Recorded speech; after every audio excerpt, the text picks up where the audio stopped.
Hi students, welcome to the learning therapy. Today we are going to learn new literatures in English from the sixth semester of Calicut University. So today the poem we are going to deal is Remember Me by Alice Walker.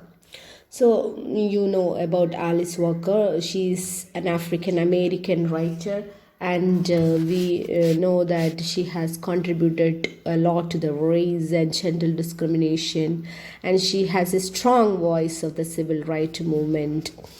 So while remembering Alice Walker, we have to know the concept of feminism. Actually, that is her 1983 contribution. So, feminism and Alice Walker, that means she has contributed the quote, that is, feminism is to feminism as purple to lavender. So that was a major contribution, and her feminism term, it is to include all the women's under the name more than the feminism was only for the white people, only understood as for the white women's, but feminism was the term which included all the women's. Okay, so Alice Walker, she is also the winner of the Pulitzer Prize that was awarded for her novel, the third novel, Color Purple, that is in 1982. So we know that she is the first African American woman to get such a national honor of Pulitzer Prize, and we also know about the Jim Crow laws, Ku Klux Klans. What do you mean by Jim Crow laws? The examples of Jim Crow laws are the marriages between the white persons and Africans were prohibited, separate platforms for the colored sections of the society, and sign posture is kept for this colored people. So such was the Jim Crow laws. And Ku Klux Klan means it is the American white supremacist, that is the super group, the white group, and they were also doing so many harms to this black people. Okay, so we also know the other novels or other works, other books of Alice Walker, that is In Search of Our Mother Gardens, 1983, Houses Make a Landscape Look More Beautiful, that is 1984 works, Temple of My Familiar, that is a novel of 1989, and Possessing the Secret of Joy, 1992, that is her later works. And that is all the things that we have to explain regarding Alice Walker, and we have to get familiar with the person Alice Walker.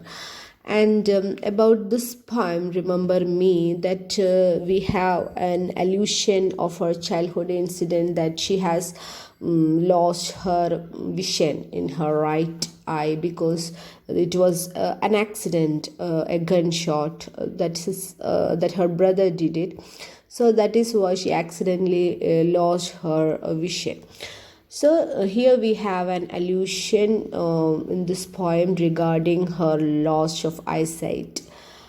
And also the poem, it is a very beautiful poem, and this is taken from her collection Houses Make a Landscape Look More Beautiful, 1984 works. That is the fourth collection of Walker's poem, and she got the title from the Native American shaman. Shaman means what? Shaman means a person who has doing this good and evil spirits, means who has access to the good and evil spirits, just like the person who does witchcraft and all, that is shaman. So she got the name from there, and she is dedicating this poem to her two grandparents. That's one which the great-great-grandfather who raped her great-great-grandmother when she was just 11-year-old, and this fathered Walker's great-grandfather. Means she satirically, or we can say ridiculing, ironically uses this dedication. So we have that, and in this poem we have the terrible reflections of her problems brought by white colonizers, and nearly forgave them all, because with the settlers came horses to the North American plains. And in this poem, we find Alice Walker seeking a very good grace, even in the most difficult circumstances and in the hearts of the most brutal oppressors. We have what? We have this peace, we have the grace, we have the hope when she is always almost suffering all the oppressions and very brutal circumstances. We are feeling a great peace of mind, or great hope of mind, or we can say the grace of her serious mind can be seen while reading the poem. Okay, so these are the things that we have to remember as an introductory part to the author, and as an introductory part to the poem. Okay, these are the things regarding this Alice Walker, and also the poem Remember Me.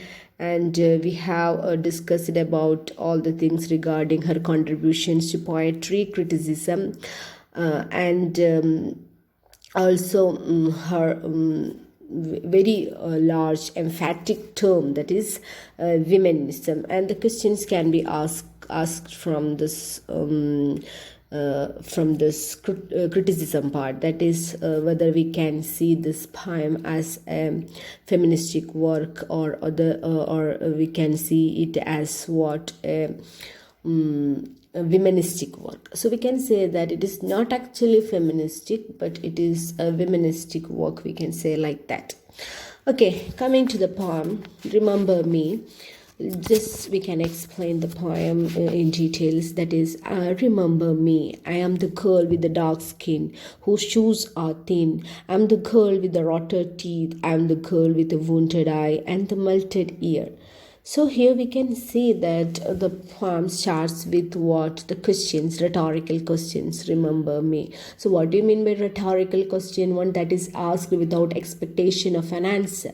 So that is rhetorical question. So the poet is asking whether do you remember me, and I am this and this like that. I have a dark skin. I have very thin shoes, and I have a rotted teeth, and I am with that wounded eye. Wounded eye, we know that her allusion to the loss of eyesight, and that is she actually telling in this part. And that is about her. And but coming to the second stanza, we have what? We have a collective experiences of all these ladies, all the African ladies, or all the African women. That is, I'm the girl holding their babies, cooking their meal, sweeping their yards, washing their clothes, dark and rotting and wounded. So this is the collective experience of this African American who are ladies who are doing all these things, or who are all doing this household chores or work. Okay, so the third stanza onwards, we can have the tone change. That is, I would give to the human race only hope. I am the women with the blessed dark skin. So we have from the third stanza, we have the tone change, that from the pessimistic things, the poet changes into a optimistic tone. That is, she's giving contribution to something special one, that is hope. And she's telling that I am the women with the blessed dark skin. I am the women. So she's telling that blessed dark skin. So blessed dark skin, that means that the poet deconstructs the stereotypical white perceptions about black by calling it blessed. So she is actually unlearning what she has learned in her childhood. She learned that the black is very pathetic one, very rotten one. It is not good one. It is a bad one. But she is unlearning that thing by telling that I have a blessed dark skin. Okay, so that is the thing she's explaining. So we have explained that remember me is a rhetorical question. We have allusions to the wounded eye, and in the second stanza we have the reflection of the collective experiences of the black women as domestic helps, caretakers and nannies to white families. And in the third stanza we have that tone change, this introduction of hope we have. And we have also the blessed dark skin, that is the poet deconstructs or unlearn the stereotypical white perceptions about black by calling it a blessed one. Okay, so these are the things that we have discussed so far, and we have to discuss about the closing lines, that is with teeth repaired. With teeth repaired, I am the woman with the healing eye, the ear that hears. I am the woman, dark repaired, healed, listening to you. So here we have the introduction of healing and repairment.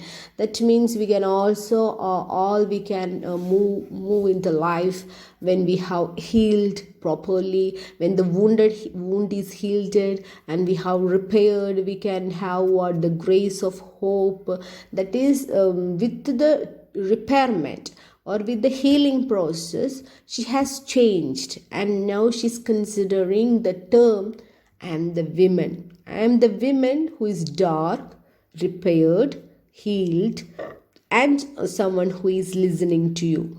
So she's telling that I would give to the human race only hope. So we also have the introduction, means she is repeating. We have what another poetical usage of repetition.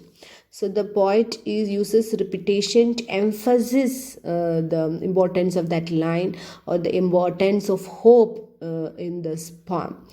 Okay, so next we can see that I am the woman offering two flowers whose roots are twain, justice and hope, hope and justice, let us begin. So in the closing line we have what an image of two flowers whose roots are intertwined, or we can say the poet presents the subliminal concept of social justice as the crux of the